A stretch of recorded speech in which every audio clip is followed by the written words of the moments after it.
pagi anak-anak. Hari ini Miss Kamu isi devotion buat kalian semua. Sebelumnya kita berdoa dulu ya. Tuhan, kami mengucap syukur buat hari ini, buat satu kesempatan lagi dalam hidup kami. Tuhan, terima kasih buat cintamu, buat pengorbananmu dalam hidup kami. Sebentar kamu dengarkan setiap sharing yang ada, setiap firman Tuhan yang ada, kiranya Tuhan urapi. Tuhan berkati setiap firman yang ada, biar itu tumbuh, berbuah, dan buahnya dinikmati oleh banyak orang. Terima kasih Tuhan, di dalam nama Tuhan Yesus kami berucap syukur, amin. Oke, kita mau sampaikan temanya devotion hari ini adalah rela berkorban ya. Ayat hafalannya, takut akan Tuhan adalah permulaan pengetahuan, tetapi orang bodoh menghina hikmat dan didikan. Oke, di ayat rela berkorban itu, ya Allahku, demi kesejahteraanku ingatlah segala yang kubuat untuk bangsa ini. Nehemia 5 ayat yang ke-19. Oke, anak-anak, setiap kita itu ketika dikasih pilihan berkorban atau dikorbankan, itu akan lebih memilih untuk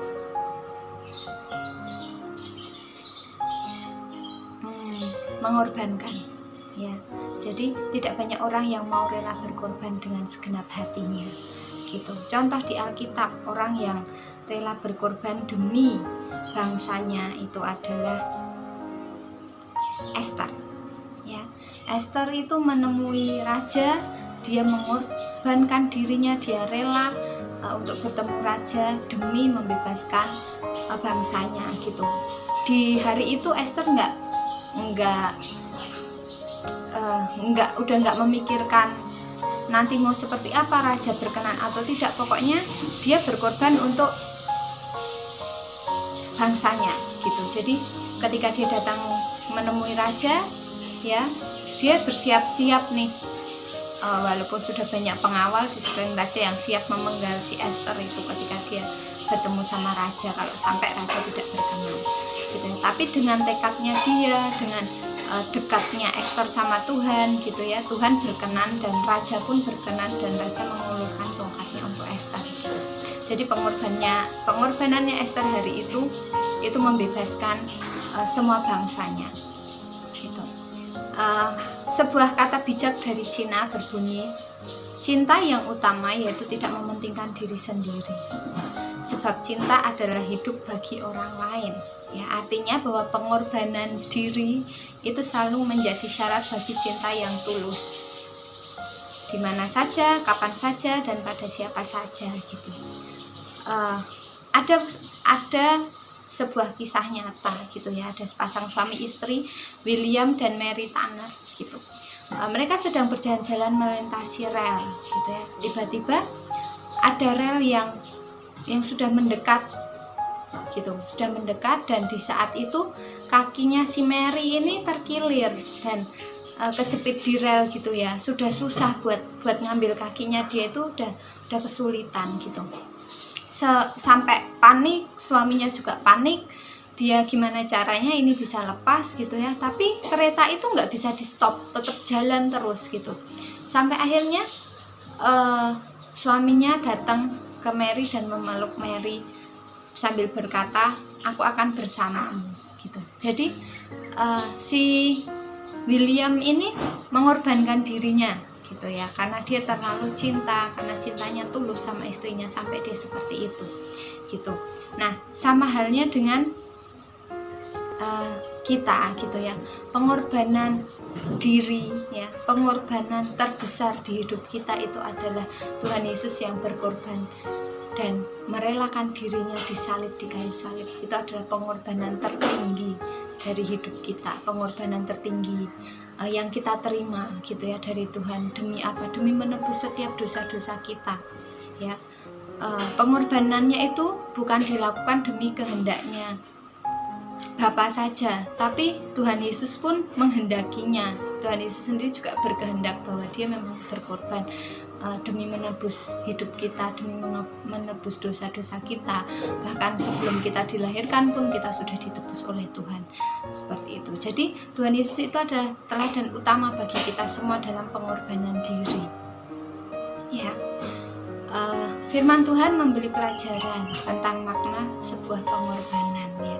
Tuhan Yesus mengatakan, beginilah firman Tuhan, sesungguhnya jikalau biji gandum tidak jatuh ke dalam tanah dan mati, ia tetap satu biji saja, tetapi jika ia mati, ia akan menghasilkan banyak.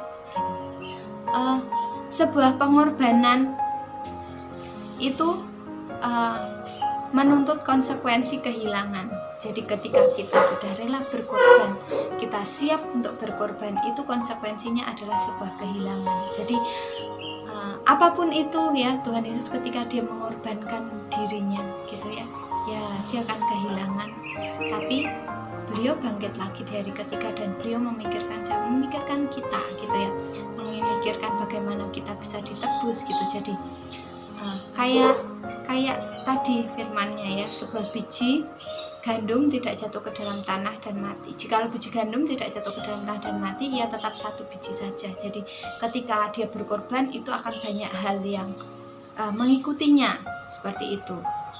Jadi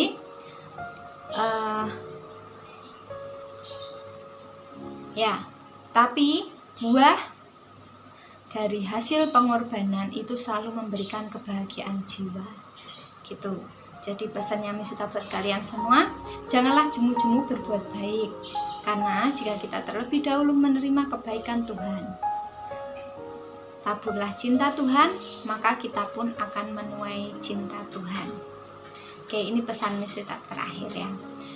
Tuhan Yesus bersabda, barang siapa mencintai nyawanya, ia akan kehilangan nyawanya. Tetapi barang siapa tidak mencintai nyawanya di dunia ini, ia akan memeliharanya untuk hidup yang kekal. Jadi seperti itu, ya anak-anak. Kita harus berkorban, ya, harus tulus dengan orang gitu, mencintai orang lain, seperti itu. Oke, pengorbanannya kalian itu adalah sebagai balas budinya orang tua kalian ke kalian gitu, ya, mereka yang sudah berkorban untuk kalian. Jadi tetap semangat, tetap rajin belajar, tetap bersyukur apapun yang terjadi. Tuhan Yesus memberkati.